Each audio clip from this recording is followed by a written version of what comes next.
Salut à tous, c'est MasterM, j'espère que vous allez bien. Si vous avez cliqué sur la vidéo, c'est que vous voulez hacker Snapchat et que vous connaissez sûrement l'application Snapchat Plus Plus qui est disponible malheureusement que sur iOS et qui permet de rajouter plein d'options à l'appli Snapchat de base.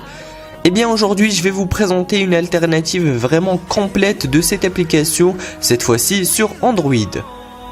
Bien sûr, sur Android, ce n'est pas aussi beau et aussi optimisé que sur iOS, mais ça fait vraiment l'affaire et les options disponibles sur Android sont pratiquement identiques à celles d'iOS et c'est vraiment le plus important. Petit disclaimer, avant de commencer la vidéo, il faut savoir que si vous installez cette application, vous ne devez pas en abuser, sinon il y a des risques de ban de la part de Snapchat. Mais moi, ça fait presque un an que je l'utilise et il n'y a vraiment aucun souci.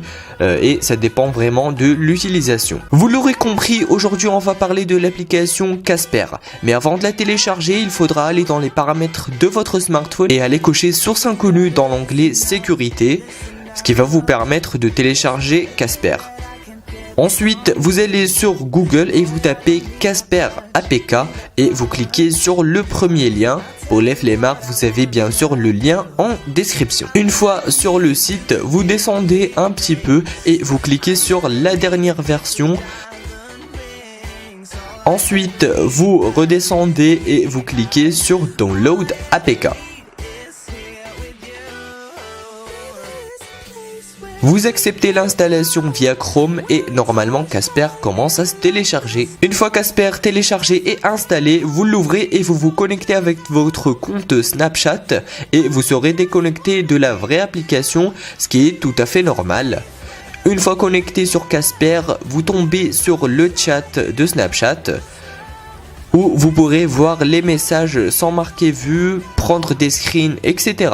En balayant à droite, vous avez les stories et pareil, vous pouvez les voir sans marquer vu et prendre des screens en toute discrétion. Et tout à gauche, vous avez tous vos amis. On passe maintenant aux choses sérieuses. Pour ajouter une story, vous cliquez sur la galerie en haut à droite et vous choisissez entre une photo ou une vidéo. On va prendre une photo pour le test, ça sera beaucoup plus simple. Une fois votre photo choisie, vous avez plein d'options.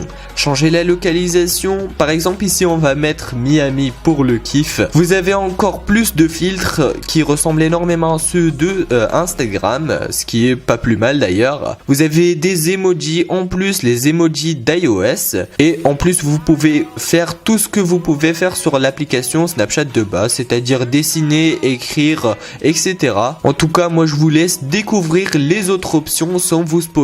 Pour ma part, je vais ajouter la photo à ma story et on va vérifier tout ça sur la vraie appli Snapchat. Une fois connecté sur Snap, voilà ce que ça donne et vous voyez là que la story a bien été ajoutée et bien évidemment sans le carré blanc tout autour, ce qui assure que vous avez pris la photo à l'instant.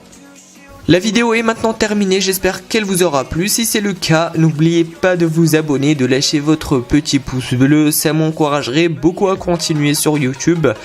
N'hésitez pas à lâcher un commentaire, en tout cas je réponds à la plupart. Suivez-moi sur Facebook, Twitter et moi je vous dis à très bientôt pour une nouvelle vidéo. Allez, ciao!